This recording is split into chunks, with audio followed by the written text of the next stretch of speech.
আজকে আমাদের first day ক্রাকোতে। কালকে আমরা রাত্রিরে এসে পৌঁছেছি, অনেক রাত্রিরে, প্রায় রাত 12টা এসে পৌঁছেছি। ডিনার করে শুতে শুতে রাত আর কি প্রায় 2টো বেজে গেছিলো। এই সামনে আমাদের গ্রুপ, এটা আর কি আমাদের। তো আমার সাথে আছে দুজন পর্তুগিজ, আমার মিসেস, আর আরেকজন আমার বন্ধু যে আর কি পোল্যান্ড থেকে। তো এটা আর কি মার্কেটের চিজ সেকশন, এখানে প্রচুর চিজ, মিট সব বিক্রি হচ্ছে। কিন্তু আমরা এখন যাচ্ছি এখান থেকে ট্রেন নিয়ে 1 ঘন্টা 15 মিনিট ট্রেন জার্নি করে অশউইটজ বলে একটা কনসেন্ট্রেশন ক্যাম্পে, যেটা আর কি সবথেকে বড় আর সবথেকে সাংঘাতিক কনসেন্ট্রেশন ক্যাম্প, যেখানে 1.1 মিলিয়ন পলিশ জুইশদের আর কি মারা হয়েছিল, মার্ডার করা হয়েছিল বলা যায় ওয়ার্ল্ড ওয়ারের সময়। তো সাথে থাকবেন আর পুরোটা ভিডিও দেখবেন, কারণ আমি কনসেন্ট্রেশন ক্যাম্পটা পুরো ঘুরে দেখাবো আপনাদের। তো ক্রাকো শহরে আছি এখন, ট্রেন স্টেশনের দিকে হাঁটছি। ট্রেন স্টেশন আর ধরুন 5-10 মিনিটের হাঁটা এখান থেকে। আর একদম জঘন্য আর কি ওয়েদার, দেখুন আমি পুরো আর কি টপ টু বটম একদম রেনকোটে পুরো কভার হয়ে হাঁটছি আর কি।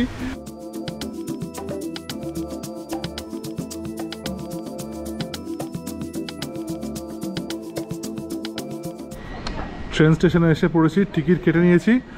তো অশ্বেনচিম স্টেশন অবধি যাচ্ছি আর কি আমরা। তো ক্রাকো থেকে অশ্বেনচিম, হয়তো আমি প্রোনাউন্স করছি ভুল, 15 zloty মানে 3 pounds পার পারসন, ইন্ডিয়ান টাকায় 300 টাকা পার পারসন ওয়ান ওয়ে।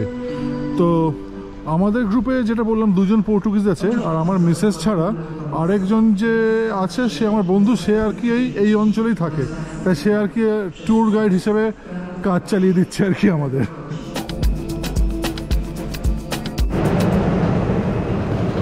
এসে গেছি আমরা এখন অশ্বেনচিম স্টেশনে। তো এটাই আর কি ক্লোজেস্ট ট্রেন স্টেশন, এখান থেকে হাফ অ্যান আওয়ার ওয়াক বা like 10 minutes taxi ride. So অশ্বেনচিম যে এই শহরটা, এটারই আর কি জার্মান ওয়ার্ড হচ্ছে অশউইটজ, যেটা হচ্ছে কনসেন্ট্রেশন ক্যাম্পটার নাম, যেখানে আমরা যাচ্ছি। একদম জঘন্য ওয়েদার, সাংঘাতিক বৃষ্টি পড়ছে। এই আমরা জাস্ট অশ্বেনচিম স্টেশনের বাইরে আছি এখন। তো ট্যাক্সি একটা খোঁজার চেষ্টা করছি, না হলে উবার আর কি অর্ডার করব। তো এখন বাজে 11:45, 12:30 আমাদের ট্যুর শুরু। এখন আমরা ক্যাম্প 1-এর দিকে যাচ্ছি, অশউইটজ কনসেন্ট্রেশন ক্যাম্প, যেটাকে আর কি ডেথ ক্যাম্পও বলে আর কি। তো এখানে বলছে যে এক একটা গ্যাস চেম্বারে এখানে একবারে 700 লোককে মারা হতো এভরি 20 মিনিটস। তারপরে ওরা বিরকেনিউতে আরও 2টো এরকম গ্যাস চেম্বার করেছিল, যেটাতে একবারে 800 আর একটাতে 1000 জন করে মারা যেত 20 মিনিটসে। তো বিরকেনিউ ক্যাম্পে আমরা পরে যাব। এখন আমরা ক্যাম্প 1-এই আছি, অশউইটজ মেন ক্যাম্পে। এখন আমরা যাচ্ছি একটা ছোট্ট 8 মিনিটের সিনেমা দেখতে, তারপরে আবার আমরা কন্টিনিউ করব এই ট্রিপটাতে।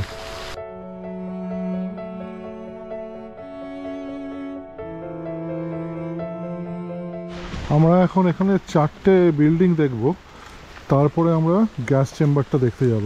যেটা বললাম আর কি, গ্যাস চেম্বারে এখানে এক এক মানে এভরি 20 মিনিটে আর কি 700 করে লোক মারা যেত।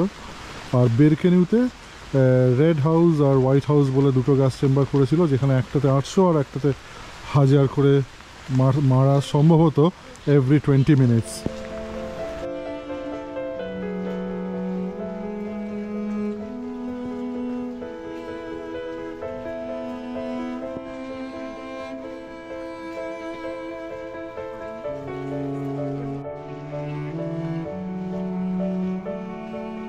এটা হচ্ছে এই হিস্টোরিক্যাল সাইন, যেটার মানে হচ্ছে ওয়ার্ক সেটস ইউ ফ্রি, মানে প্রিজনারদের ফলস হোপ দেওয়া হতো যে আর কি কাজ করলে হয়তো পরে এক সময় ফ্রিডম পাবে, কিন্তু কেউই ফ্রিডম পায়নি, খুবই কম পেয়েছে হয়তো। তো পলিশ লোকজনদের সাথে প্রচুর পরিমাণে জুইশ আর প্রচুর রোমা লোকজনও আর কি এখানে এই ক্যাম্পে এসেছিলো। যখন ক্যাম্পটা বানানো হচ্ছিল, গাইড আমাদের বলছে যে তখন হয়তো -20 ডিগ্রি বাইরে, প্রচণ্ড ঠান্ডা, কিন্তু যারা এখানে কাজ করতো তাদের আর কি কোনো ভালো জামা কাপড় কিছুই দেয়নি। তাই আর কি ম্যাক্সিমাম লোকই যারা এখানে কাজ করতো এই এই ভয়ঙ্কর ওয়েদারে ঠান্ডার মধ্যে কাজ করার ফলে এমনিতেই মারা গেছিল।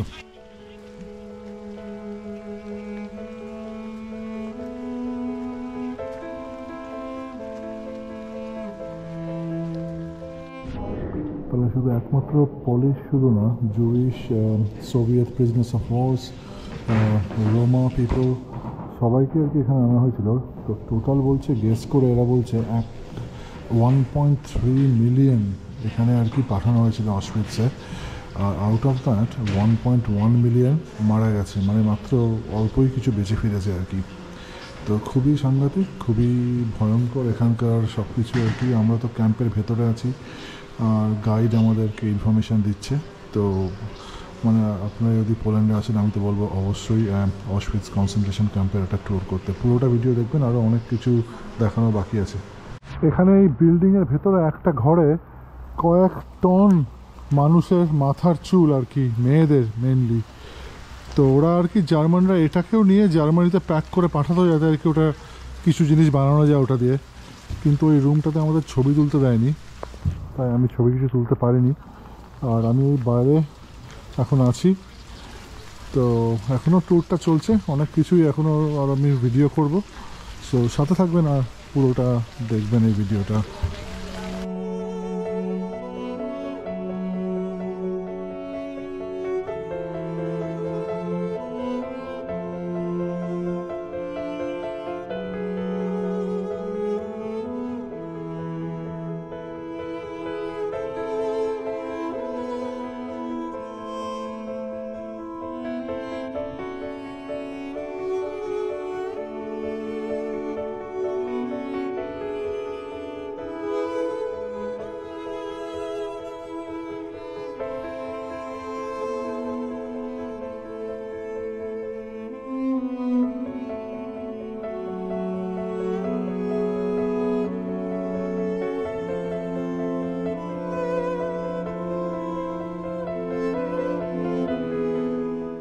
এই ঘরটাতে 1 লক্ষর ওপর জুতো আছে।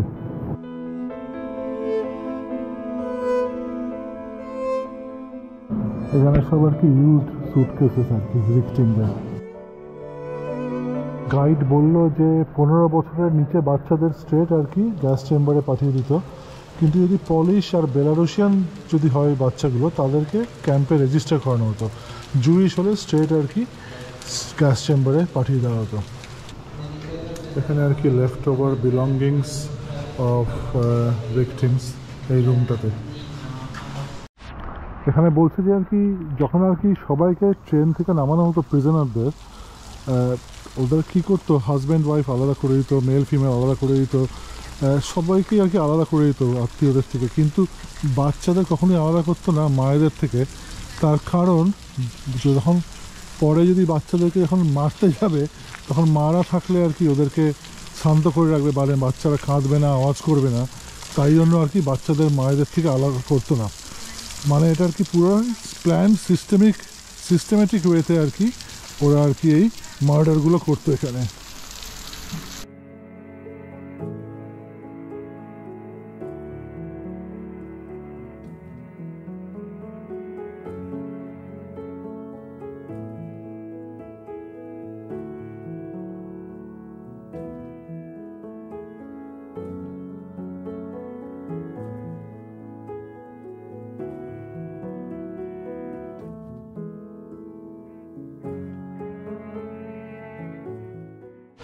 এই বিল্ডিংটাতে ডিসপ্লে করছে কি প্রিজনার্স টিপিক্যাল লাইফ। তো বলছি যে আর কি এখানে জার্মান ইভিল ডক্টরসরা আর কি অনেক ধরনের এক্সপেরিমেন্ট করতো আর কি বাচ্চাদের ওপর, যেমন টুইন্সদের ওপর স্পেশালি অনেক ধরনের আর কি জিনিস ইনজেক্ট করতো বডিতে করে, দেখতো একটা টুইন্সের বডিতে, একটা বাচ্চার বডিতে যদি এটা ইনজেক্ট করতো, ওর আদার পার্টটা মানে আরেকজন যে টুইন্স আর কি সে কীরকমভাবে রিয়্যাক্ট করতো। যদি বাচ্চাটা মারা যেত এই এক্সপেরিমেন্টের ফলে, তাহলে অন্য টুইনটাকেও আর কি, অন্য বাচ্চাটাকেও আর কি মেরে ফেলতো। তো এরা অনেক এক্সপেরিমেন্ট করতো, যাদের আর কি চোখের বিভিন্ন রকমের রং, নীল, সবুজ টাইপের যাদের চোখ হতো আর কি, তাদেরকে নিয়েও আর কি এরা এক্সপেরিমেন্ট করতো। কিন্তু যেই ডাক্তার এগুলো করতো তাকে ধরতে পারেনি, সে পালিয়ে আমেরিকা চলে গেছিলো, আর 1979-এ সে মারা যায়, কিন্তু তার কোনো পানিশমেন্ট হয়নি। এটাই একটা খারাপ ব্যাপার আর কি। এখানে আমি গ্রুপের সাথে আছি, গ্রুপ আমাকে অনেক ধরনের ইনফরমেশান দিচ্ছে, ট্যুর গাইড আর কি। সবসময় আর কি ভিডিওতে ন্যারেট করা মুশকিল হচ্ছে, তাই আমি যতটা পারছি ভিডিও করছি, আর পরে পারলে আমি এক্সট্রা ভয়েস ক্লিপ অ্যাড করে ইনফরমেশান দেবো আরও। Death wall situated between block 10 and 11, এখানে প্রিজনার্সদের গুলি করে মারা হতো। এখানে বলছে সার্জিক্যাল আর স্টেরিলাইজেশন ব্লক বলে একটা বিল্ডিং আছে, সেখানে আর কি ডাক্তাররা মানে আর কি এক্সপেরিমেন্ট করতো মানে মহিলাদের ওপর, যাতে আর কি তারা আর কোনো they can't produce any more babies. তাহলে কী করতো, এক ধরনের ইনজেকশন, এক ধরনের কেমিক্যাল ইনজেক্ট করতো আর কি ওদের ইন্টিমেট পার্টে, যাতে আর কি ভেতর থেকে ওদের অর্গানগুলো বার্ন হয়ে যায়। সো আই মিন ভবিষ্যতে যা আর কি they can't produce any more babies. তো might sound very harsh, might sound very graphic, but this just happened literally like 75 or 80 years ago. যাই হোক, আমরা এখন এগোচ্ছি ট্যুরের সাথে। প্রচণ্ড বৃষ্টি পড়ছে, আমার তো রেনকোটের ভেতর দিয়ে জল ঢুকে সব কিছু ভিজে গেছে। যাই হোক, এগোচ্ছি। এই সামনে আমাদের গ্রুপটা।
আমরা এখন অস্ট্রিচ থেকে বেরিয়ে এসে পড়েছি বেরকেনিউ কনসেন্ট্রেশন ক্যাম্পে। তো এই ছবিটা হয়তো আপনারা আগেও দেখেছেন অনেক সিনেমা বা অনেক ডকুমেন্টারিতে। এখানে দেখুন ট্রেন লাইন এসে গেছে, এই ট্রেনে করে যারা আর কি এখানে আসতো তারা আর কেউই ফিরে যেত না। তো এটা আর কি বানিয়েছিল যত তাড়াতাড়ি লোকদের আর কি মারা যায় আর কি। কারণ অস্ট্রিচ যেমন একটা ক্যাম্প, ওখানে আর কি লেবারের কাজ হতো, অনেক কিছু হতো, কিন্তু এখানে কিছুই হতো না। এখানে জাস্ট আর কি আনতো যত তাড়াতাড়ি আর কি এদেরকে মেরে মানে আর কি চুল্লিতে ঢুকিয়ে দেওয়া যায় আর কি। তো আমার সামনে ডান দিকে দেখুন একটা কাঠের ওয়াগন আছে, ট্রেন ওয়াগন। ওটাতে করেই আর কি মানে এরকম ট্রেন ওয়াগনে করেই আর কি প্রিজনারদের মানে আর কি এখানে আনা হতো। ওয়েদার আজকে খুব খারাপ, যেটা আগেও বললাম, বৃষ্টি হচ্ছে, আমরা পুরো ভিজে একদম একাকার কাণ্ড। তার মধ্যে আর কি যতটা পারি ভিডিও করছি।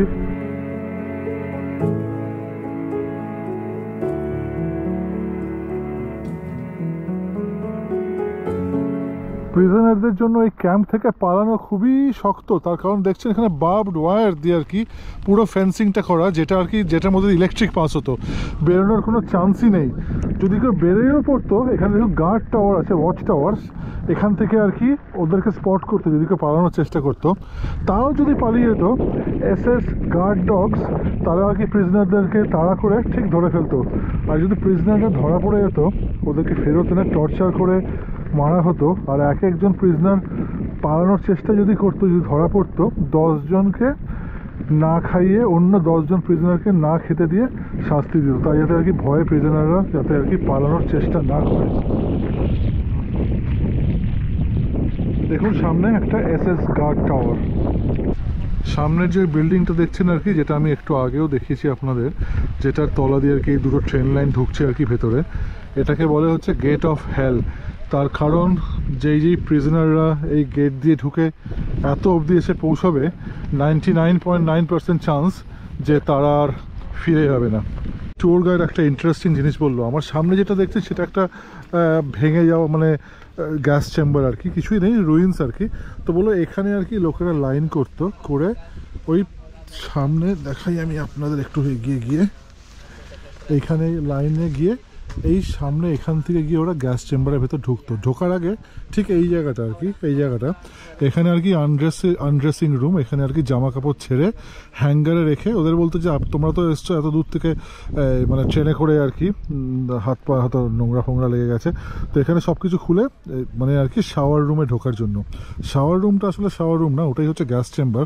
তো বাইরে থেকে দেখে কিছু বোঝা যায় না, জাস্ট নর্মাল একটা বিল্ডিং, কিন্তু এখন কিছুই নেই এটার আর কি। তোরা যখন আর কি ভেতরে ঢুকতো লাইট অফ করে আর কি জাইক্নল বি যেটা আর কি, যেই পয়জনটা আর কি ওটা ফেলে দিত ভেতরে। তার ফলে কি হতো, গ্যাস থেকে আর কি ব্রিদিং প্রবলেম হয়, কারণ ওটা আর কি ওই পয়জনটা কী করতো, অক্সিজেন সাপ্লাই ব্লাডের কমিয়ে দিত। তো তাই করে আর কি মানে প্রচুর লোক সঙ্গে সঙ্গে আর কি, যেটা বললাম 700-800 লোক 20 মিনিটের মধ্যেই আর কি মারা যেত। তারপর কমান্ডাররা কী করতো, ওদের যে বেল্ট ছিল সেই বেল্ট দিয়ে ওদের গলায় ফাঁস মতো লাগিয়ে বডিগুলোকে টেনে টেনে এলিভেটর অব্দি নিয়ে যেত, সেখান থেকে আর কি ট্রান্সফার করে দিত মানে ওই যে গ্যাস চুল্লিগুলোতে আর কি। মানে গ্যাস ঠিক না, আমি জানি না কীভাবে চুল্লিগুলো রান করতো, ধরে নিলাম গ্যাসেই আর কি। তো এইখানে দেখছেন এগুলো সবই যখন আর কি জার্মানরা দেখতে পেলো যে আর কি ওদের আর কিছু নেই, যুদ্ধ হেরে যাচ্ছে, তখন প্রমাণ মিটিয়ে দেওয়ার জন্য সব কিছু নিজেদের জিনিসেরা ভেঙে দিয়ে প্রমাণ মেটানোর চেষ্টা করেছিল। কিন্তু এই প্রমাণ হয়তো মেটানো সম্ভব না, তাই এখনও থেকে গেছে। প্রচুর লোক যারা বেঁচে গেছে তারা অনেক মানে জবানবন্দি দিয়েছে, তাদের থেকেও আর কি অনেক কিছু জানা গেছে আর কি এখানে কি হয়েছিল। না এলে আর ট্যুর গাইডের সাথে একটা ট্যুর না করলে আপনারা বুঝবেন না। আমি যতটা পারছি চেষ্টা করছি এই বৃষ্টির মধ্যে ভিজে ভিডিও করে আপনাদের সাথে শেয়ার করার জন্য।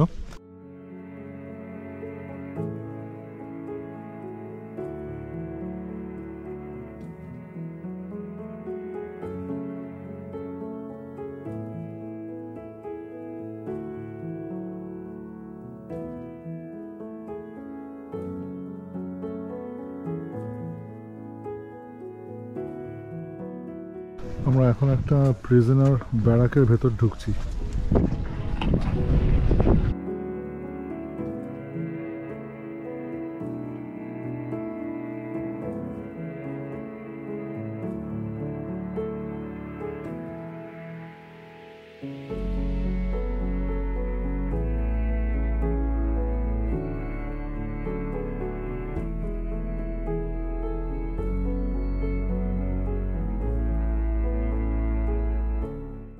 ট্যুর শেষ, এখন আমরা কার পার্কের দিকে যাচ্ছি, নেক্সট বাস আমাদের 6 মিনিট বাদে।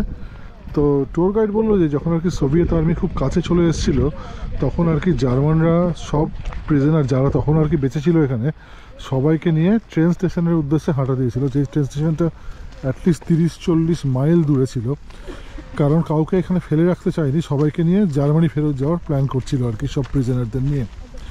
তখন বাইরে আর কি -20-25 ডিগ্রি টেম্পারেচার ছিল, অর্ধেক না হলেও কিছু লোক তো অন দ্য ওয়েই ঠান্ডাতেই মারা গেছে, যারা আর কি আর হাঁটতে পারছিল না তাদেরকে এমনিই মেরে ফেলছিল, তার কারণ কোনো প্রমাণ রাখতে চায়নি।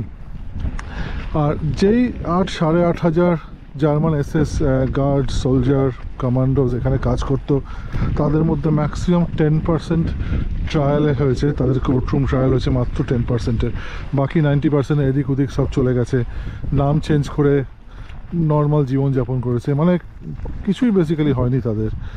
তাই যেটা আর কি বললো আমাদের যে ট্যুর গাইড, যে এই জিনিসটা হয়েছিল মাত্র 80-90 বছর আগে, একদম ইউরোপের মাঝখানে। জার্মানরা এটা হঠাৎ করে শুরু করেনি, এটা কেয়ারফুলি প্ল্যান করে এই জিনিসটা করা হয়েছিল। তো একবার যখন এই জিনিস হয়েছে, আবারও হতে পারে। যারা আর কি এই ধরনের যেই গ্রুপ অফ পিপল এই ধরনের আইডিওলজিতে বিলিভ করে, তারা যে কোনো দিন, আজকে কালকে পরশু যে কোনো সময় এরকম জিনিস আবার হতে পারে। তাই আর কি সবার উচিত একটু সাবধানে সব যা করার করা আর কি। তো এটাই আর কি বলছিলাম। এই বলেই আজকের এই ট্যুরটা এখানেই শেষ হলো।